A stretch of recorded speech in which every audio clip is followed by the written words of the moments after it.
अस्सलाम वालेकुम फ्रेंड्स, इस वक्त आपके लिए बहुत अहम न्यूज़ लेकर आया हूं। एक तो सऊदी अरबिया के उम्रा स्टेटस के हवाले से और दूसरा जो आप पूछना चाहते हैं शवाल उम्रा अपडेट के हवाले से, क्योंकि हर तरफ से मुझे मैसेज कॉल ईमेल आई हैं, बड़े बड़े ग्रुपों ने राब्ता किया है और एक ही सवाल कर रहे हैं कि हमारी करोड़ों की टिकटें फंसी हुई हैं। इवन के जो इंडिविजुअली अफराद बेचारे जाने वाले वो भी कह रहे हैं भाई हमने 2 टिकटें 4 टिकटें उठा ली हैं, हमें पता नहीं था, पता चला कि नॉन रिफंडेबल टिकटें हैं। किसी का हफ्ता रह गया, किसी का 10 दिन, किसी के 12 दिन रह गए हैं उम्रा पर जाने के लिए। अभी तक वीजे का पता ही नहीं कि वीजे लगने हैं नहीं लगने, खुलने हैं कि नहीं खुलने। ये कह रहे हैं कि अब लास्ट अशरा शुरू हो चुका है, 5-7 दिन तो पीछे रह गए हैं, तो अब पता चले कुछ हमें, ताकि कोई पॉजिटिव रिस्पॉन्स आए और हमारी जो है थोड़ी सी इनकरेजमेंट हो, मतलब जान में जान आए। तो फ्रेंड्स आपको बताता चलूं, बहुत बड़ी अपडेट और बिल्कुल रियल अपडेट ये मसूल हुई है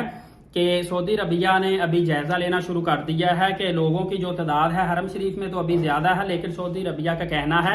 27 रमजान के बाद ये तादाद इंतहाई तेजी से कम हो जाएगी और होटलों और शाहराहों पे रश भी बहुत ज्यादा कम हो जाएगा, जिसकी वजह से जो रश की सूरत हाल और इंतजामात है ये हमें करने में बिल्कुल आसानी पैदा होगी और उसके बाद जितने चाहे ज़ायरीन उम्रा के लिए आ जाए, हमें किसी किस्म का कोई मसला नहीं है। इवन के शवाल में तो रश इंतहाई ज्यादा कम हो जाएगा। 27 रमजान से ईद उल फितर चांद रात तक इतना ज्यादा रश कम हो जाएगा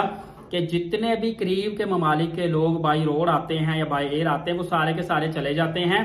बस वो ज्यादातर ये पाकिस्तानी, इंडियन, बांग्लादेशी जो है ना, वो भी बड़ी तादाद में अपने घरों में जाके ईद करते हैं। मतलब रश इंतहाई कम हो जाएगा और उनका जो वीजा आईडी सस्पेंड करने का मकसद मेन था ना कि रश जो पीछे से और आ रहा है उसको कवर करें, वो पूरा हो जाएगा और उसके बाद उनका कहना है कि हमें किसी किस्म का मसला नहीं, जितने मर्जी उम्रा ज़ायरीन सऊदी अरबिया में आए। तो इस वजह से इन्होंने अब क्या किया है कि कुछ जो उम्रा ट्रैवल एजेंट है ना पाकिस्तान इंडिया वाले भी, इनके जो सस्पेंडेड आईडी थे ये ओपन कर दिए हैं और इनको कहा गया है, बल्कि इनका जो वीजा इन्होंने पहले अप्लाई किया हुआ था, जिनका अभी तक स्टेटस नहीं था पता, आ रहा एरर में थे, वो अब इन प्रोग्रेस होने शुरू हो गए हैं। जिनके पहले के वीजे अप्लाई थे, मतलब वो वीजे अब लगना शुरू हो गए हैं और जैसे ये वीजे कंप्लीट होंगे आपको थोड़ा थोड़ा जो कोटा वाइज जो है ना रेशो वीजा की बेहतर होगी और नए उम्रा वीजा भी लगने शुरू हो जाएंगे और फिर 2-3 दिन के अंदर देखिएगा एकदम से ये वीजा रेशो बढ़ा दी जाएगी और शवाल के लिए जितने चाहे आप वीजे लगवा सकते हैं। इवन के ईद पे भी आप उम्रा पर जा सकेंगे,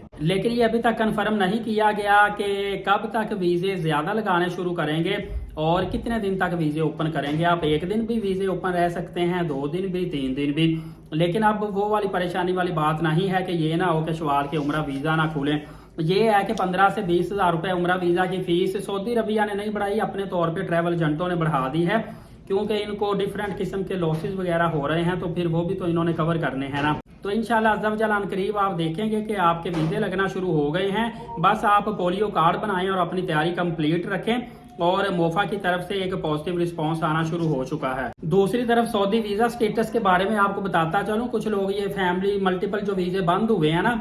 तो सऊदी अरब समझ लें कि एक ऐसा मुल्क है कि यहाँ पे अब वीजा अप्लाई करते हैं तो पता ही नहीं चल रहा कि ये वीजा सिंगल एंट्री निकलेगा या मल्टीपल एंट्री निकलेगा, स्टे टाइम कितना है, एंट्री टाइप क्या, कुछ भी पता नहीं चलता। मोफा से अप्लाई करने में तो बिल्कुल स्टेटस नहीं आता, इवन के VFS में इतमाद में जाते हैं तो वहां से फिर पता चलता है, बल्कि सिंगल एंट्री वीजा ही मिलता है। लिहाजा जो लोग इस वक्त सऊदी अरबिया में मुख्तलिफ वीजों पर जा रहे हैं ना,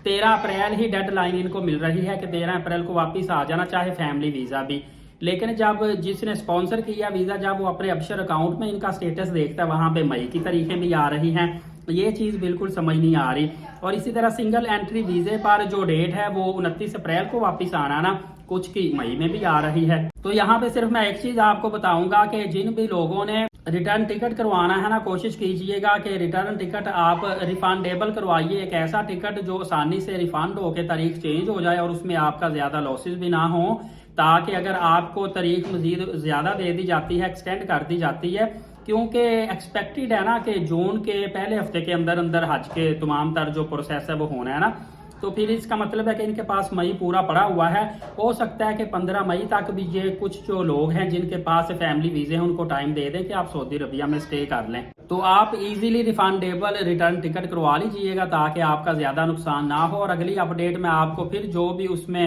مزید لائحہ عمل ویزوں کے حوالے سے طے ہوگا آپ کو فوری طور پر بتا دوں گا۔ ویڈیو مس مت کیجئے گا، یہ ویڈیو بہت زیادہ امپورٹنٹ آ رہی ہیں۔ ایلیٹ ثاقب یوٹیوب چینل کو ابھی سے سبسکرائب کر لیں، نماز قائم کریں، نبی پاک صلی اللہ علیہ وآلہ وسلم پہ روزانہ کثرت سے درود پاک اور قرآن مقدس کی تلاوت کیا کریں۔ اجازت ہے، شکریہ، جزاک اللہ۔